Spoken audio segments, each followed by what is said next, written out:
this is Eric Auger, real estate agent with America's Choice Realty, entrepreneur, innovator, and creator of the signature approach to sell homes. And today's topic is relax, son. When the right car shows up, you will know.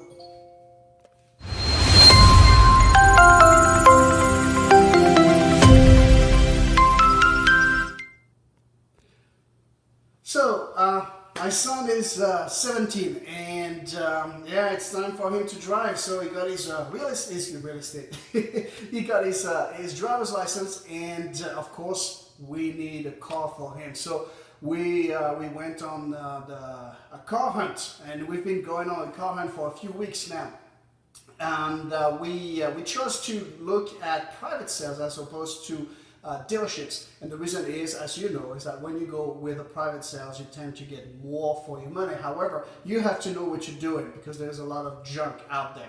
So we started hunting cars. We started looking at ads and making appointments with car owners to go look at their cars. And of course, my son, being 17, excited about finally being able to drive.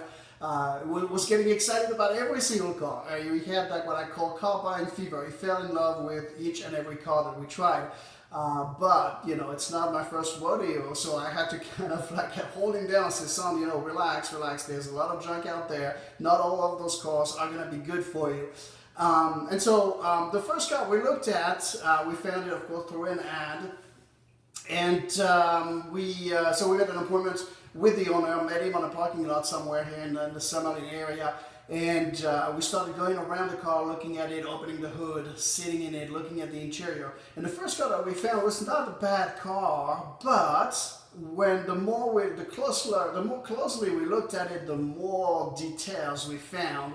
That one just right. There was like some reeds in the seat, and the battery was like a cheap battery that was bought at AutoZone somewhere. The engine wasn't totally clean. Sorry, the car wasn't totally clean. There was like some minor scratches on the side of the car.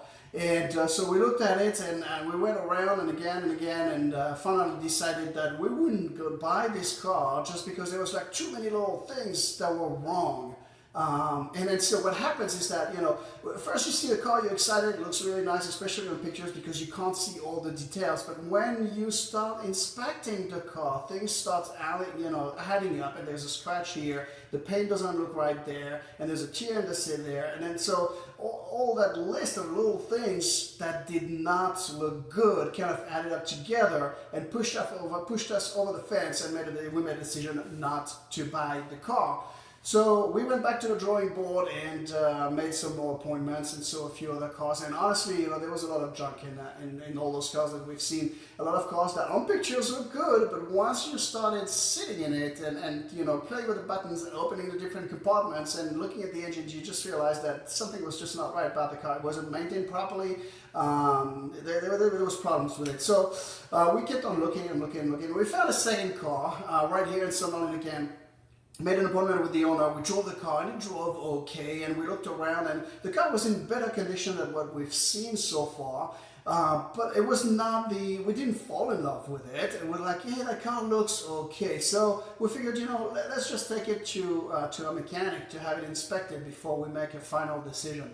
We took it to the mechanic. The mechanic opened the hood, checked everything, and gave us his report and said, look, dude, that car had an accident. Look, you can see here it's been repaired, and this is not an OEM part, and then this is leaking here, and this is wrong, this is wrong, this is wrong, this is wrong.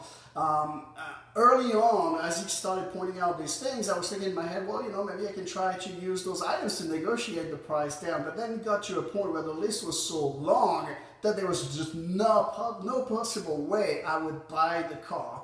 And so we decided to skip, and we looked at more cars and more cars and more cars. And my son, honestly, was getting upset. I remember hearing him in his bedroom. He didn't think I could hear, but he was on the phone with his friend. He was like, dude, my dad is getting on my nerves. I'm paying for the car, and he's choosing he won't let me buy any car. So it was kind of a funny story. And then finally, we found that third car that looked really good on pictures, and we made the appointment again with the owners and went to look at it and opened the door, and the car smelled good. It smelled like nice, crisp leather smell. Sat in it, the interior was absolutely impeccable. There was not one tear anywhere. The car was absolutely clean. The carpets were absolutely perfect. The interior was spotless. There was not a speck of dust. Started going around the car, and didn't, the paint was actually really nice, shiny. There was not one fingerprint on the window. We opened the hood. The engine was super clean, as if it had never been driven. And we went around it, and I was looking for things that were wrong, because that's how we negotiate the price, right? And I couldn't find anything really of value to me when it comes to negotiating. So I drove the car, and the car drove really, really nice. We came back on the parking lot, talked to the owner, and said, look, I'll buy your car, but I'll give you this much. And that was, of course, less than its price. And the guy looked at us and he said, I don't know about that. And he said, look, you can buy it for this lesser price, but if between now and the time when you bring me the cashier's check, somebody else wants to buy it for a higher price, I'll just go ahead and sell it to that guy. And my son and I looked at each other and we're like, we can't let that happen. So we said, never mind, we'll give you your price. My next step was like, well, hey, I want to take the car to my mechanic to have it inspected. And the guy goes, well, where's your mechanic? And so I give him the address. It's really far for me to drive the car and everything just to have it inspected. I don't want to do that, but if you want to buy the car, you can. And my son and I, we looked at each other again. We're like, we can't let that car go away. It looks like it's in really good condition. So we waived the inspection, something that I would never recommend anybody ever does, but we did. We bought the car, so we brought the check the next day and got the car. And that illustrates one of the basic principles of home selling. And that is, you must prepare your house for market. See, car number one and car number two, they didn't take any time at all to prepare their car. They didn't clean it, they didn't have it inspected, they didn't repair what needs to be repaired, they didn't address the small details that need to be addressed. And what happened is that even though we may have liked the car, we did not fall in love with it. And so we were okay losing it because we didn't fall in love with it. That third guy, however, was really, really smart, because he took the time to have his car completely professional detailed, to have the paint buffed, to have the engine clean, to have those small repairs done, so that when we see the car, we can't find anything wrong. And then we did what I call we made an emotional buying decision. We said, you know what? I love it. I can feel it in my heart. This is the car. It's exciting. So let's take all the barriers down. We want it. And we ended up buying the car. We did not negotiate on the price. We didn't have it inspected. We just wanted it. And this illustrates that principle that, in real estate, it's the same thing. You have to prepare your house for sale. If you leave little details, such as the ashtray not being cleaned, or the interior not being detailed, the paint not being buffed, if that person had skipped all of these items, we wouldn't have fallen in love with the car. We wouldn't have taken all the barriers between him and us down in order to get it. And this is exactly the same principle in real estate. If you leave little things that kind of tip off or could tip off the seller and being skeptical and going, what else is wrong with that house? Chances are that person is not going to fall in love. And in the unlikely event he makes an offer, that person is going to use all the small details that he noticed to negotiate your price down.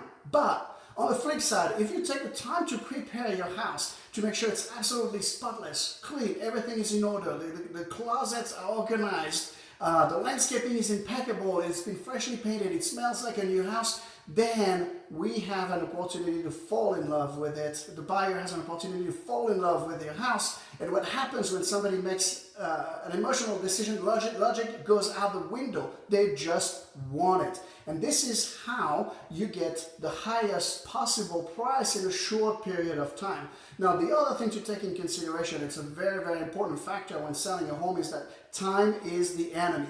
You see, the first few ads that we answered to had been online for days, some of them for weeks. And so we knew that the car hadn't sold, and in our mind, we were already thinking, well, there's got to be a reason it hasn't sold. However, the last one, the car that we ended up buying, had been online literally for 2 hours before we found it. And then when we saw it, basically 4 hours later, it was sold. And see, if that guy hadn't taken the time to impress us to the point where we would make an emotional buying decision, his car would have sat on the market for 2, 3, 4, 5, maybe several weeks, maybe a month before it sells. And whoever would have bought it would have had the same thought as us, which is, hey, you know what, it's been on the market for a little bit of time.